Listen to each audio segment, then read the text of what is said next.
Thank you very much, Abu, for that lovely introduction. It's an absolute pleasure to be around the COTEC members and other members of the public who have joined this masterclass.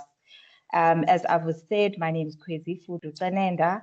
I head up enterprise and supply development at Avo Vision.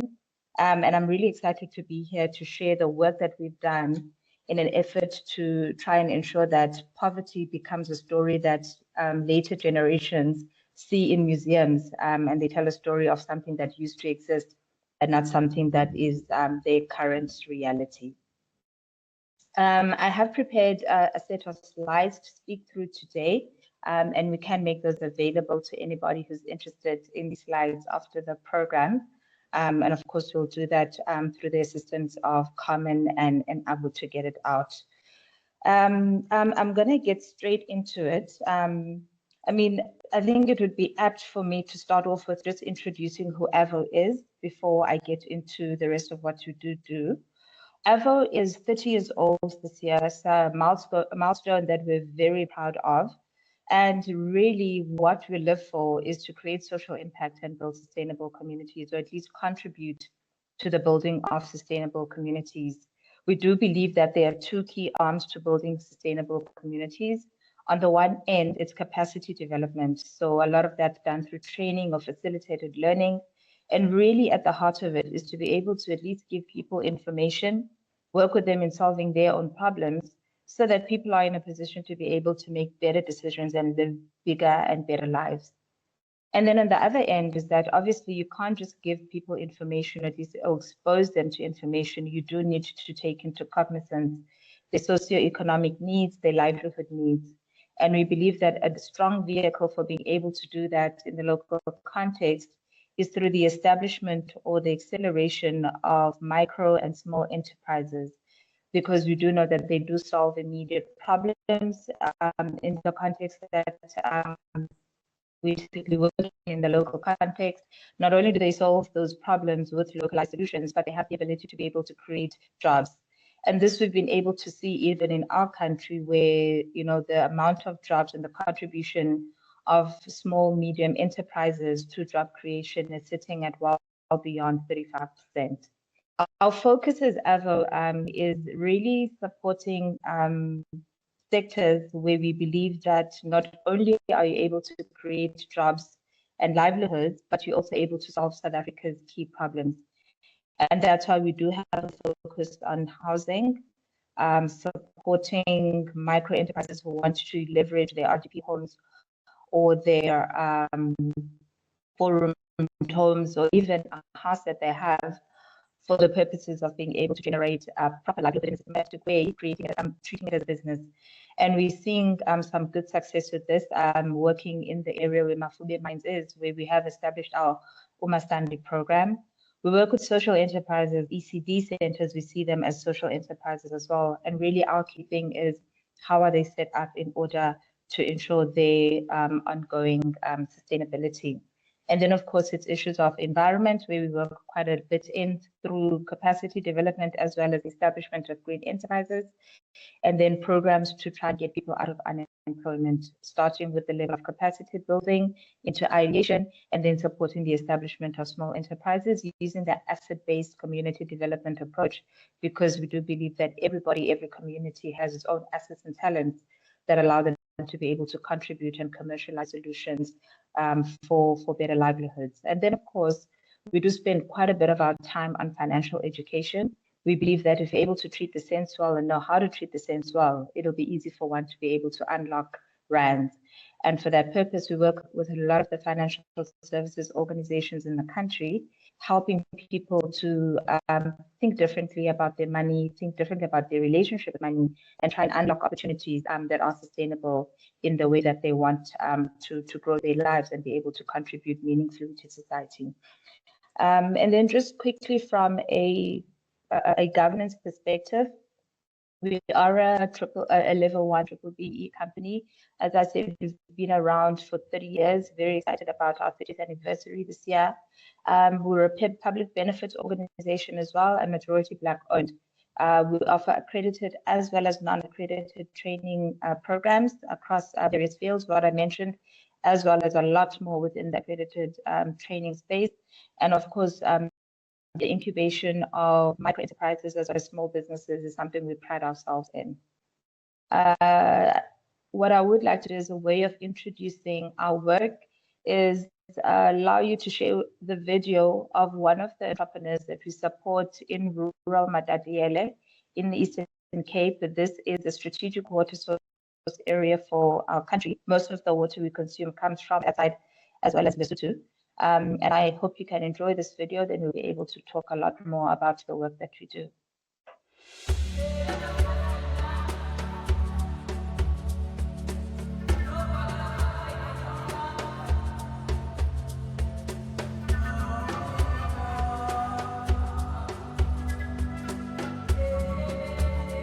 Florence Mutubudi, ki owner ya Babalang Tlholeho Pty Ltd.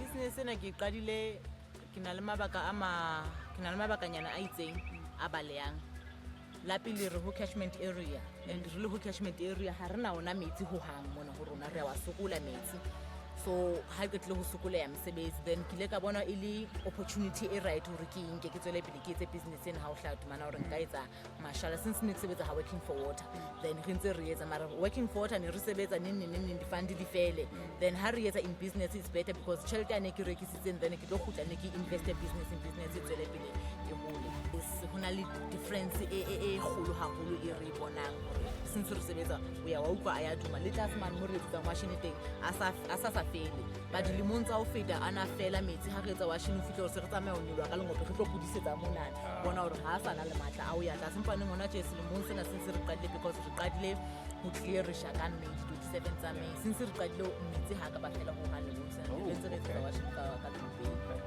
hape engwe ya ntho tse ke di sireleditse na le sidiba mo se tloa mane ho dimokgohlong se thewe pipe ya no e bona mane di mama tlapana ke pipe e thola metsi wa isang community ya mmoto so jana sa khutla metsi wa kgona yes tlameha o sebetsa ka thata haholo re le hlatlileng le mona le fele kaofela since joba sele inwa metsi a mangata ho sireletsa sidiba sane hore batho bane a ke re ntse re eketsa so ha batho ntse ba eketsa ba ha mane botjha metsi a ska ba fella a ba le safe a nna tswele pele a tswa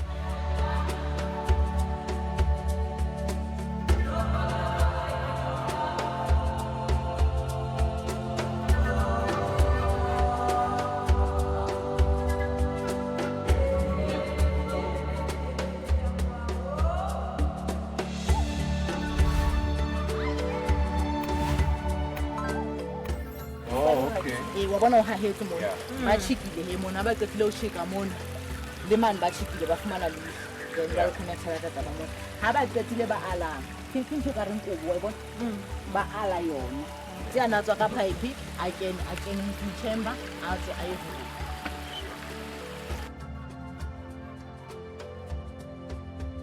metsi ya khutla magolo a ya khutla jwalo ka hona tjenana ha ke bolela ke re maoba ke kopane le ntate mong a kopantshara ka tswa re kopantsolela ka teng a re ke entse mosebetsi wa bohlokwa haholo mosebetsi o sa kang wa etswa ke bontate ba sebaka sena but nna ke le motho wa mme ke kgonne hore ke sireletse le khulo la bona ke khutlise metsi ana ntse a le teng a re mono ke fitile ho nontsona le jwang le eng mare ne se bo fedile empa ka mora o qala o sebetse re bone sebaka sene re setse ba dilemong tsa ho feta before joba se le tla la sebaka sane kaofela community thabile haholo because ke betsa hape bana ba bona ba etsetse mosebetsi ba sebetsa ke tshintshile business ena ba balantlhelo e tshintshile maphelo a batho ba bang.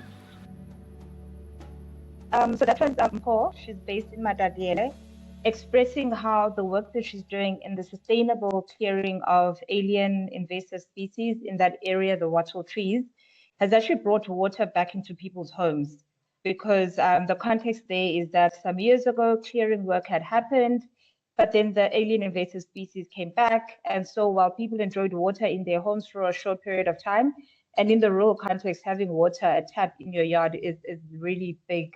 They have been able to clear sustainably, keeping the wattle off not only bringing back water into people's homes, but also restoring rangelands, which has obviously got major impact from a livestock perspective, as well as a crop planting perspective.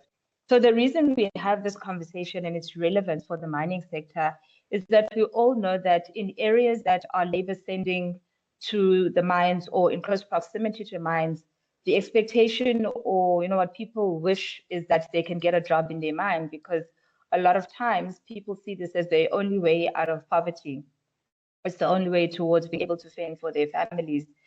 And we know that the capacity of the mining sector is not able to do that, at least not in a sustainable way, through diminishing mine operations, closures of mines. It's really, changed the trajectory of people who would have had those expectations. Also, with the just energy transition and some of the requirements around that, it does become important to be able to create jobs outside of the mine, because the pressures on the sector are not able to meet the needs of communities, and this goes over and above even some of the social labor contracts that are in place that obviously give obligations to mines to be able to create value out of the mines for communities. And then, of course, I think generally, as any organization that is socially responsible, being able to support livelihoods and also the situation of land rehabilitation does allow for sustainable opportunities within communities that are in close proximity to us as mines or within reach of our mines. And obviously, being able to create sustainable rural jobs also becomes key. And that's obviously even because we can see that even in urban areas, opportunities no longer exist, and there's really no value in people leaving their rural homes to come to big cities for opportunities. And so this conversation then gives us an opportunity to see what alternatives there are to not only keep people in rural areas, but keep them in those areas with them being able to fend for their families as well as create jobs. So Paul that we got to see in the video, she participated in our Green Business Value Chain program. And within AVO, the Green Business Value Chain is a strategic imperative, because we do believe that while there are many opportunities to be able to create livelihoods, but for a big portion of the country, really the ability to be able to maximize the use of the land is the most important opportunity. And therefore, we've built a vision around this and a big focus around the Green Business Value Chain program. And really our vision there is to create sustainable livelihoods for rural communities. And we do believe that if you do take advantage of the restoration of land, then you're able to leverage biodiversity, you're able to leverage water security, which has many benefits, many additionality for these rural communities. And that's what we spend our life trying to do. And how we believe that we can do this is through the goal that we have entrepreneurially establish businesses and run them properly so that they can be able to get the economic, the environmental benefits out of being able to run green businesses that are set on the right principles from an economic perspective, a social perspective, but also from an environmental perspective. And I'll show you how we've been able to do this and showcase that this is indeed possible.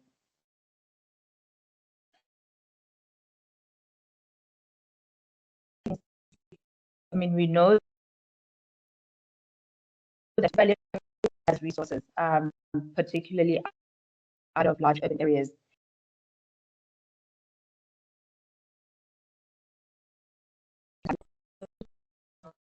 The unemployment of people in South Africa.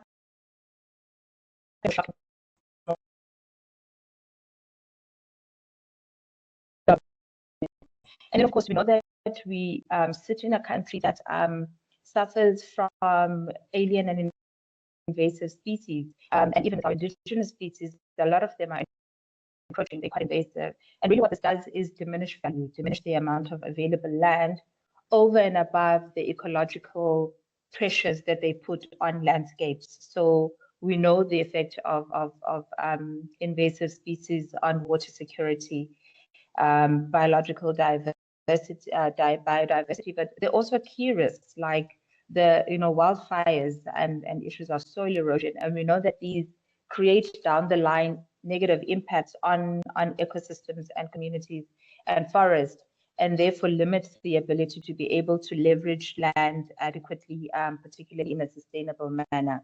And so we've built a model that basically says that with the right solutions, you can be able to create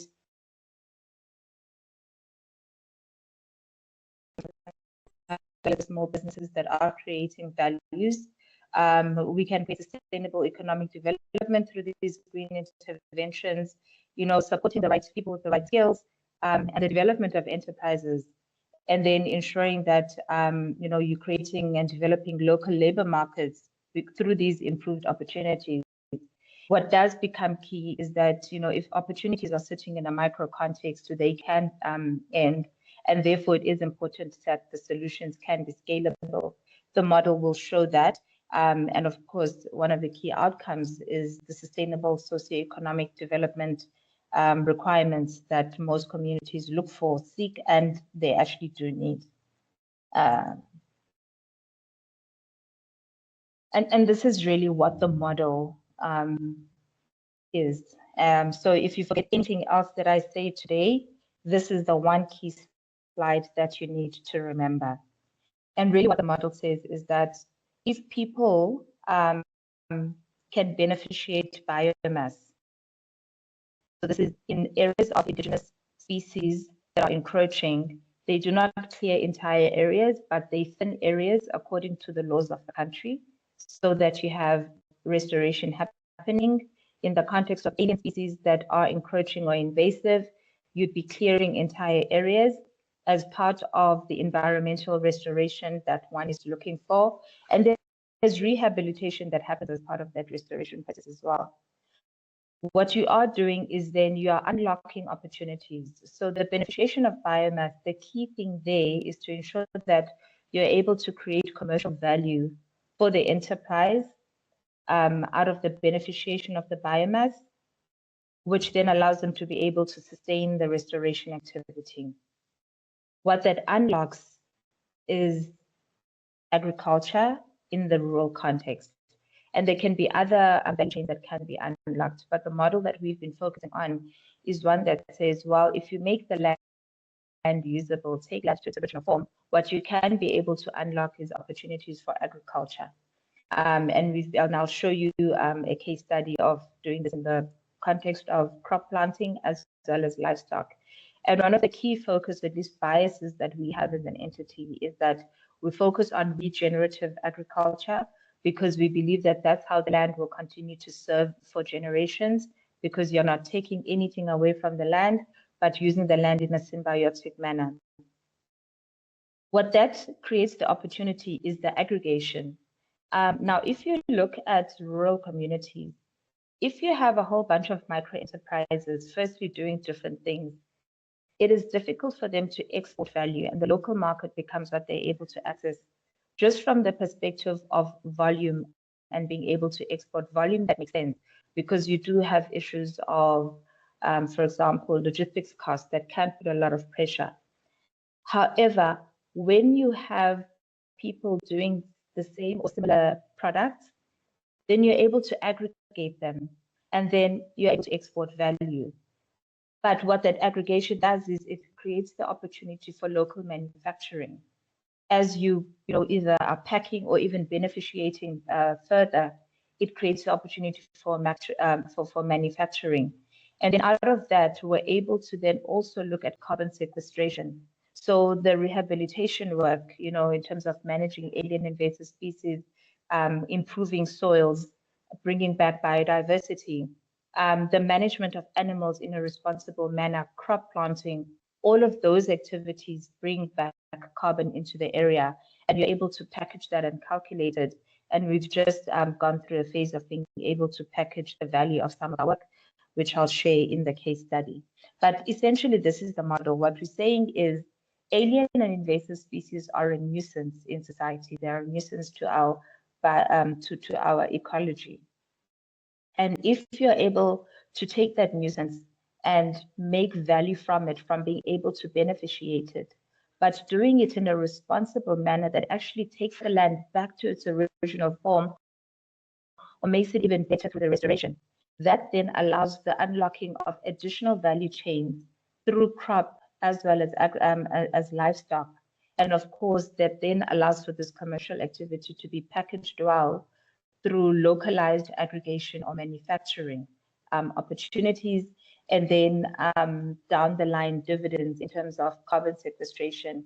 In fact, in Matatiele some years ago, we're even able to actually produce water credits because the water, as you would have seen in the video, the work of removing alien invasive wattle species in a responsible manner and keeping it off is actually bringing back water into the ecosystem, and that water has been able to be packaged with a value.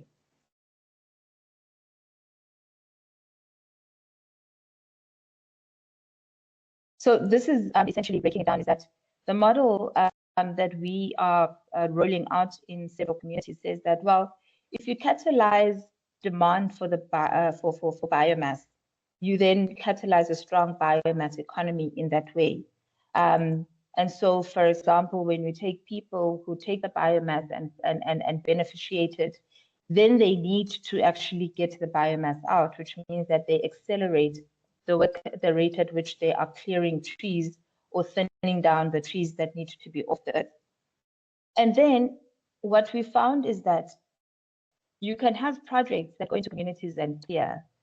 One of the key things you don't solve for there is the keeping of the trees off. So you might have initial benefit of removing the trees, but if you don't have a systematic way of being able to keep the trees off in an ecologically friendly way and responsible way towards the forest, then the problem becomes, it comes back.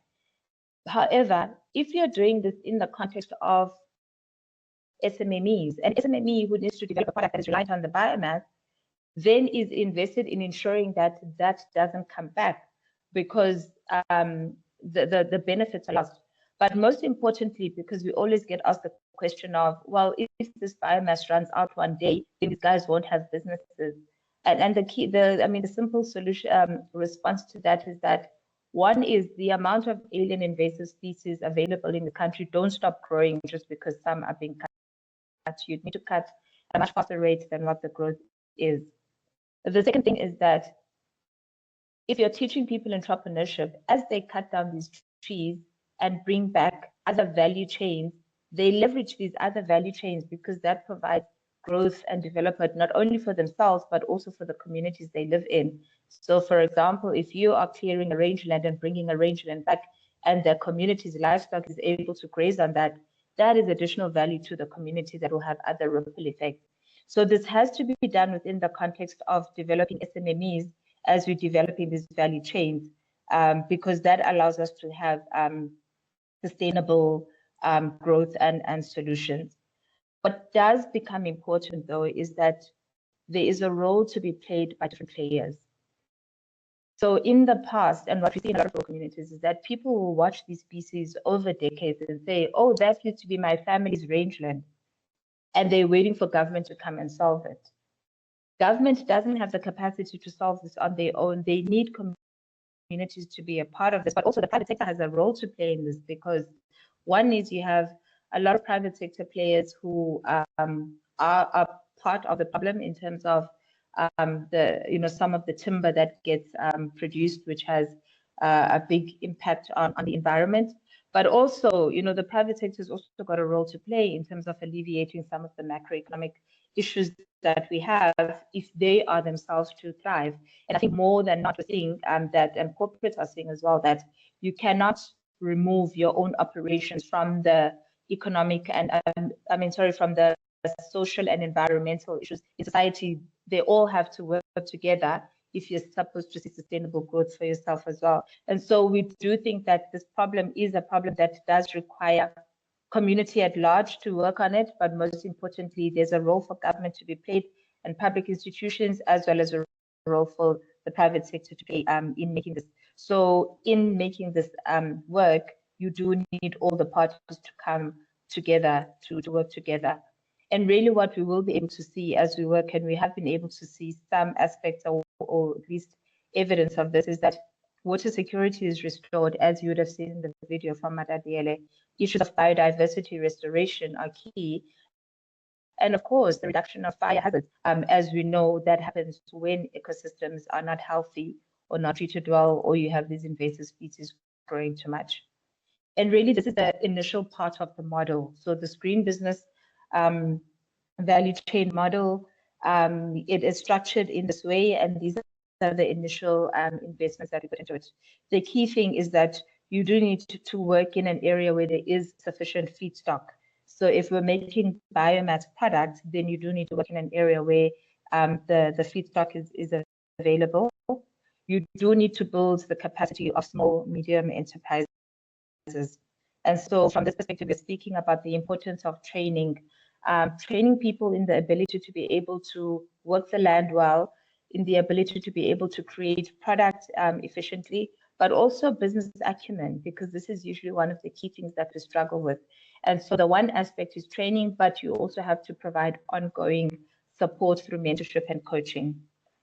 And then one of the key things that does become important is that you do need to set this up such that the setup costs are reasonable. And by that we mean is that you do need to, if you go and set up a high-tech, complicated factory in a rural area, one is the expenses around that mean that ownership does not sit with the local enterprises. Ownership then sits with the big investor. If you're going to be using, even for the micro enterprises, big expensive equipment, then all of a sudden it's too expensive to be able to reach more entrepreneurs. And then when these things break down, then an engineer needs to be brought in from the nearest big town. And these are the things that become counterproductive to somebody who needs to be producing on a daily level. And then it becomes expensive to even bring these resources in or ferry, machinery, complicated machinery into big cities to get fixed. And so the model that we work with is a model that works on simple equipment, simple machinery that creates the enablement at the local level, access as well at the local level. And then you do need to provide access to funding for the enterprises. And this will have different phases. So, on the one end, it's you make sure that people set themselves up to be investor ready. And that's where the importance of training, coaching, and mentorship becomes important. But they need to be bankable. They need to be able to show skin in the game as well with the little bit that they have. And so the responsibility in the model that we've undertaken is one of being able to create relationships that allow entrepreneurs to be able to access grants in the beginning. Developmental finance is very key. And then, of course, we always look for other instruments that can allow people to accelerate when they've been able to show that they've done well with the cents and are in a position to graduate to the rands. And then mobility of plants becomes important. Now, if you're working in a forest and you have to ferry biomass and product, etc., to a central location, this can be some of the reasons why work is hard. And some of our enterprises who work on mountains will tell you that, for a few months, you might have to move your operations to a certain part because as you clear the areas, you want to be producing closer to these areas. And so the mobility of plants makes it also easy to manage, but also doesn't take away from productivity. And then, of course, you cannot say that you're supporting rural enterprises and not be committed to ensuring that you're creating opportunities for them to sell.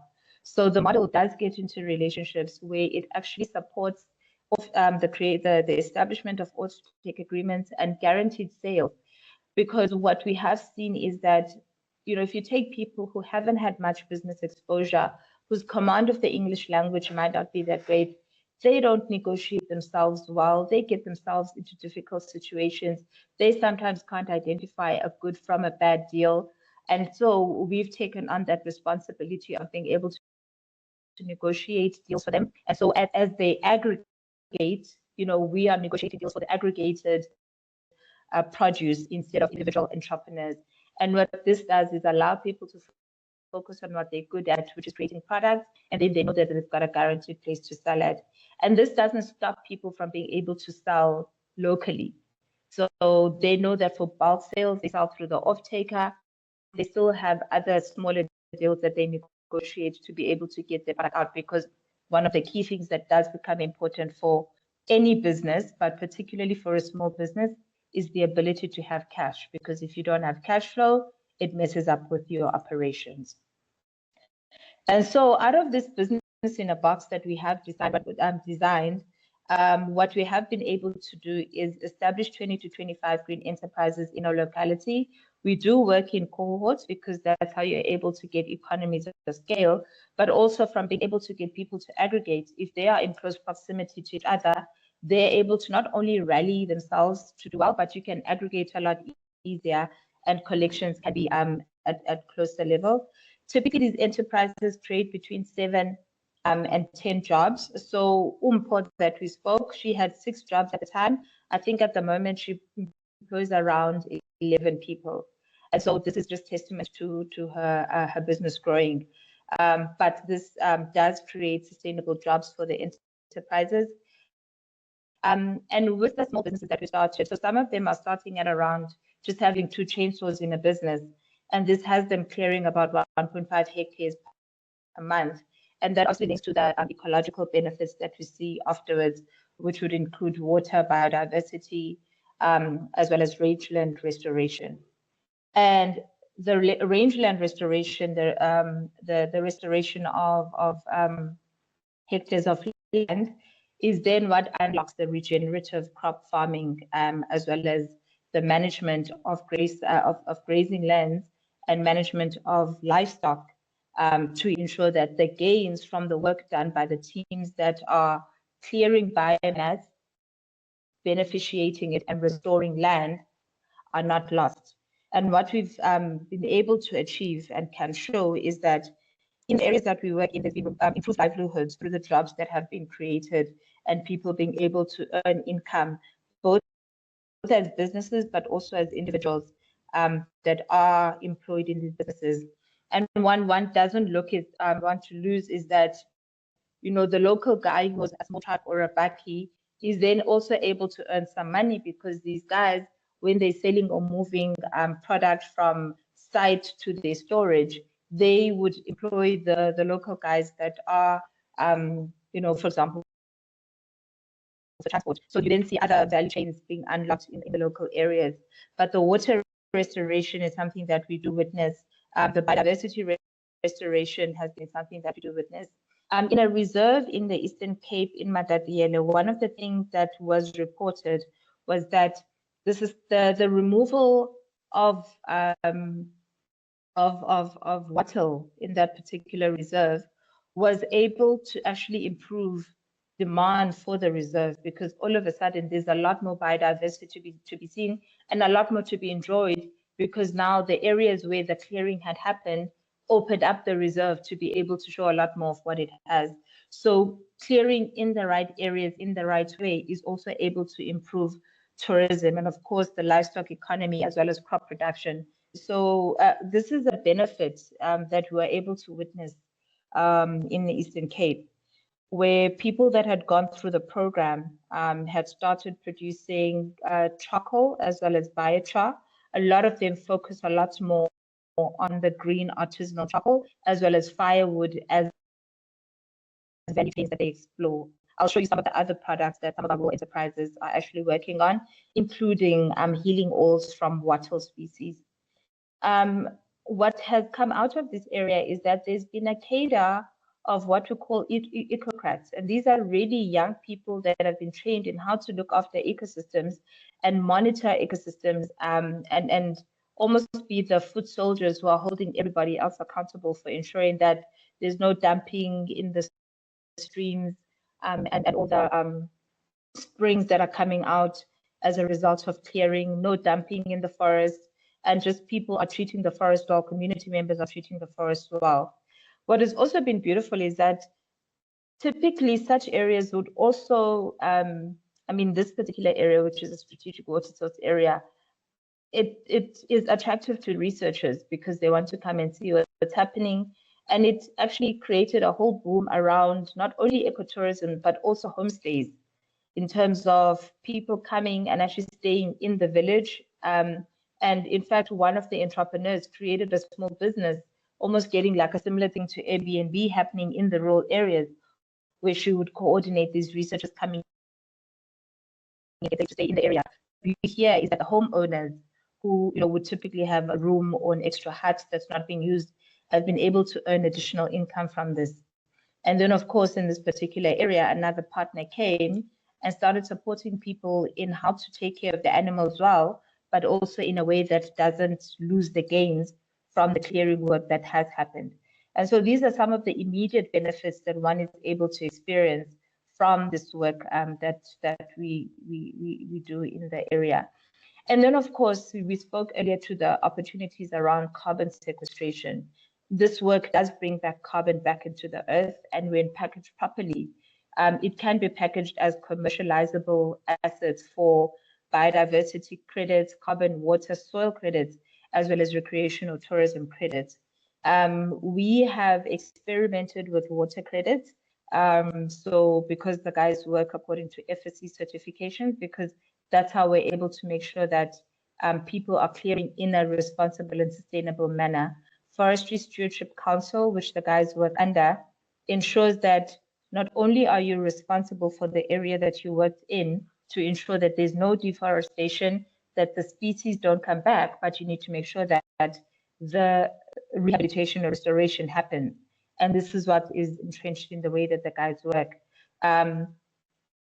Another success, I guess, with carbon is that work that we're doing in animal husbandry has been able to attract carbon investments to continue for at least the next 3 to 4 years to ensure that by the time the community is exited, that people are in the right mode of being able to work adequately. But the opportunity still exists in terms of being able to package what I call a dividend for the enterprises in order to be able to earn continued value from this work. All right, this is a short case study as I come to the end of my program. So in the Bloberg municipality, in a village called Hakibi, well, it's a group of villages under one chief, where the chief is responsible for 13 villages. We started working with, I think, 9 villages at the beginning. But there's a process that we took was that around 2018, a pre-feasibility assessment was done. And this was key because we obviously had to establish if there is value in even going into that area. So is there community interest? We had to look at the land itself to see what kind of species are there, what value chains can be exploited through this area. And so the feasibility happened, and then COVID happened and things kind of stopped, but negotiations still continued. And eventually we're able to start a program in 2022. So that was a long time in between. At the time, the pre-feasibility was funded by De Beers Venetia Mine as well as the GIZ. And that partnership got us to a point where we at least knew that we can actually go into this area. Most of the land is being used for livestock, but there isn't enough land because of the encroachment of the Sekelbos trees.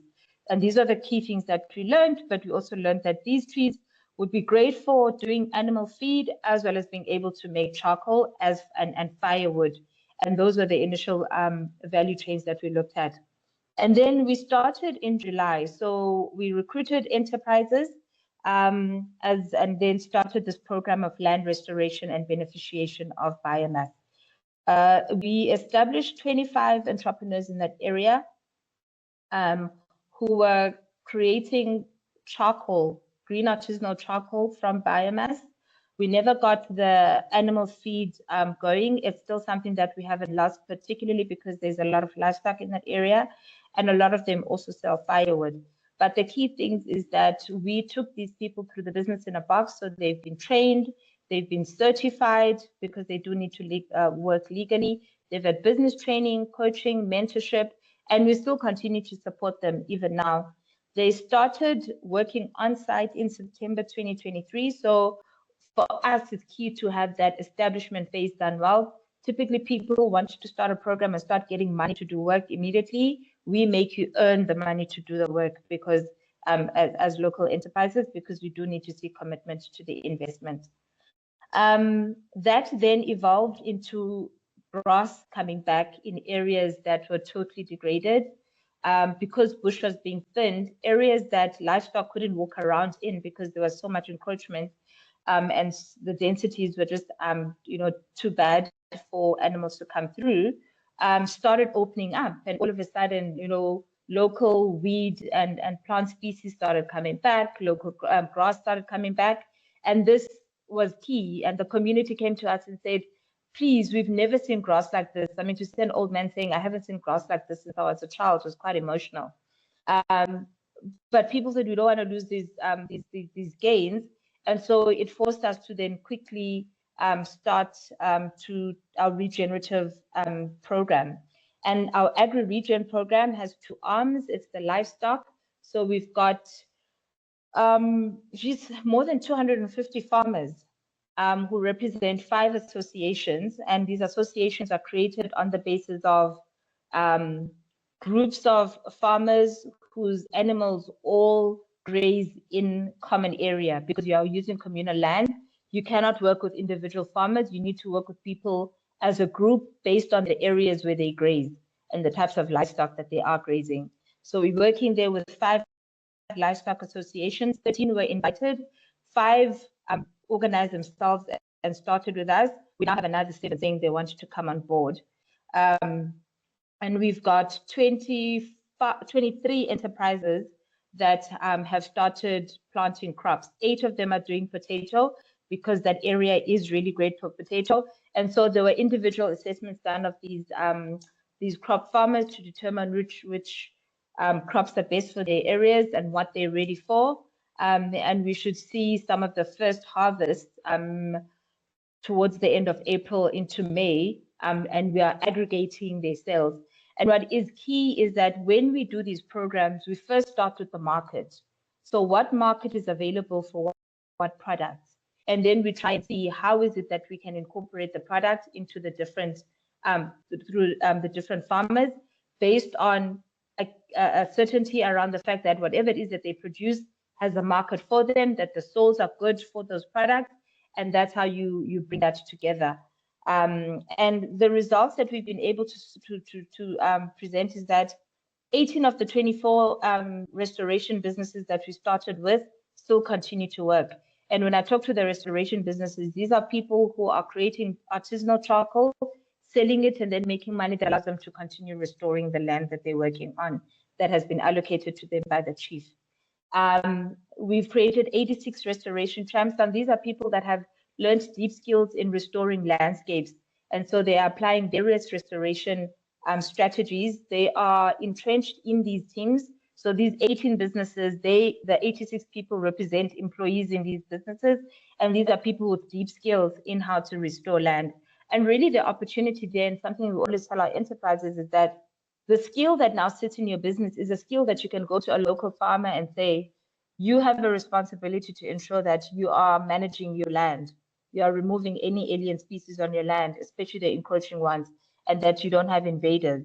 And these are services that they can then be able to even sell to surrounding farms, lodges, as well as other landowners around them.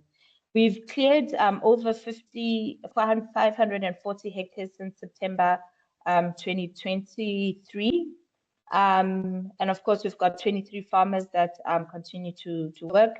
2 have dropped off since we've started, and they are cultivating 12 hectares of land. This is the initial part of the program. We've already earmarked another 50 hectares of land that those who do well from the 23 that exist will be accelerated into, because we do understand that supporting people with half a hectare of land is not going to transform them. It's when you start accelerating them that really you start creating real meaning. And so that land is available, but you do need to start people somewhere and then have them show commitment to being able to access the broader opportunity. We've scoped out more than 10,000 hectares of grazing land across these 5 associations. And the key thing here is that people are being taught regenerative ways of being able to manage their animals, like rotational grazing, how to dip their animals, how to brand mark. The key thing is We want to fatten your animals with grass because we want it to be an organic way of being able to fatten your animals so that the associations on the farmers can be able to get better money for their animals. And this is one of the biggest gripes that rural farmers will always tell you. And a lot of it comes from not knowing how the market wants them to present their animals in order for them to be able to fetch the best prices. So what we're doing is getting people to move away from the joy of having a lot of animals, but having the joy of being able to have your animals make money for you. So you do have to have the right principles and way of working with your animals to do that. 2004 cows specifically are what we're working on at the moment with these 5 associations. And we've been able to now create eco ranges in these areas. And what I mean by that is that typically you would have farmers working with herders. And herders, they're highly skilled people, but sometimes not so skilled people. But more than anything is these herders are being taught, animal disease, so they're able to look at an animal and be able to identify that this is what might be wrong with this animal. And then they're able to get help for their animal. But they're also looking at the land. They're looking at the health of the animal, even from the perspective of ticks and dipping, making sure that all the animals are marked, etc., because we want the animals to be able to fetch the best prices. And of course, we support with auctions that come into the villages for those associations that are compliant with the grazing plans that are set in place, because reporting is a key thing. And then what we've been able to calculate since starting the program, focusing on the rehabilitation of land, so the hectares that we've been able to rehabilitate, looking at the hectares of land that have had crop on them, as well as looking at the amount of animals that we're working with, as well as the grazing areas. And we've applied a carbon sequestration factor of about 1.6 tons of carbon per hectare. And at the moment, we're able to report about 19 tons of CO2 that we've been able to bring back into the earth as a result of this work that we've done in Hagibi over the period that we are working in there.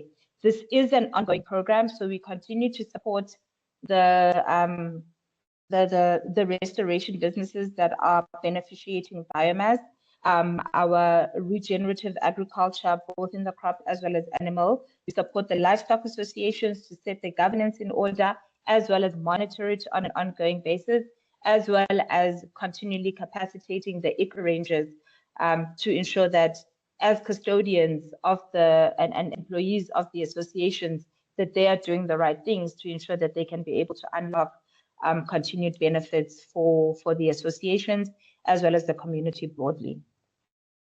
And then just lastly, I'll just speak to some of the benefits that we've gotten, and these are anecdotal coming from individuals. So speaking to issues of safety, because now in the area you can see the livestock, because bush has been thinned, it's improved the theft of livestock in areas.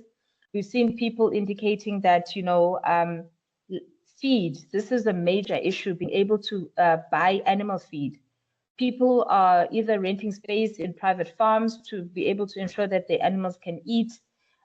People are traveling, from this particular area, sometimes they have to travel as far as the Waterberg in Limpopo to get animal feed. And now the availability of grass has reduced that burden for at least a couple of months in the year.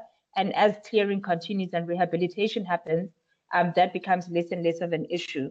And then, of course, it's just the ability to be able to have your cows grazing freely because of these new grasses that are sprouting. These are some of the benefits that, or at least impact, that we are hearing directly from farmers, from community members, and some of our enterprises themselves, who are actually, some of them are not landowners so much, but they are, they belong to families that have livestock. And really here, this is a picture from this particular area. Of the picture on the left is a few months after clearing had happened. What you'll see, the twigs there, is some of the restoration strategies that are used. And on the right, you see better grasses that would have grown after a couple of months. And this is one particular site. This is artisanal charcoal and some firewood that the guys sell. So they are carbonizing from the local area, and really what they're doing is trying to store carbon into the biomass. And this is one of my favorite slides. This is from a business called Masiakwa, from the Bloberg area. So what she's now selling is, she sells firewood. When she cross-cuts, she always gathers all the sawdust from the trees that she's cutting. And she's also selling the sawdust to local chicken farmers that she's gathering while cross-cutting the firewood, or cross-cutting to be able to make charcoal. She also sells charcoal. She mixes some of the charcoal with some manure and makes some fertilizer that she's using herself, because she's also cultivating bulbine trees, bulbine plants in her backyard. And this is what she's now using, is that she combines charcoal and the bulbine plant to make bath soaps, to make body wash. She also makes tissue oil from charcoal remains, as well as the bulbinia plant, creating these beautiful organic products in her rural kitchen in a deep village in Limpopo. And this is some of the tangible benefits of doing this work. And then I'll just jump quickly to just closing off, because my time is running out. But really, at the heart of it is that this is a people issue that needs to be solved. Even the environmental issue, if we don't entrench people at the heart of it, we'll never see the gains that we want to see. And it really starts with respecting the land. So how do you make the land usable, but also how do you ensure that future uses of the land are such that the land can continue to serve these communities indefinitely, because that's how you create livelihoods outside of mines. Entrench this work of rehabilitation into enterprises that are, invested in their own sustainability, and through the jobs created and the livelihoods created, a lot of activation within communities starts happening, because once the situation around people starts coming through, then people are activated to think differently. If you've got food in your stomach, you can then start solving for other issues that are a problem around you. And really, this is a way of being able to create systemic change in a community, is by creating incentives that are localized, that allow people to create solutions for themselves, and ensure that they can create long-term value. And really, I think for me, what I do want to emphasize is that for anybody wanting to do this work, it's so important to ask yourself why you want to do it, because that will tell you what program or project you want to put in place. And you have to scope up the entire value chain, and not look at bits and pieces of it, because these are the things that have us do half programs in community, or leave people with bigger problems than what they started with, when we don't scope out entire value chains. And forever, this is important. So even if we work with one partner, we scope out the value chains and then figure out, okay, who else do we need to bring into this conversation to ensure that all of it is taken care of. And one of the biggest things that I want to leave us with is that while we want to start businesses off lean, so of course you're not going to put millions into a new business. There's a certain level of lean startup that creates a problem, and a certain lean level of startup that actually gives somebody a chance of survival. And that's the level of lean startup that we want to start with. And then, of course, continually invest in people to ensure that they accelerate if they do well with what they have. And I'll stop there for now, and hopefully be able to take at least one or two questions before we close the sessions. But thank you very much for the opportunity.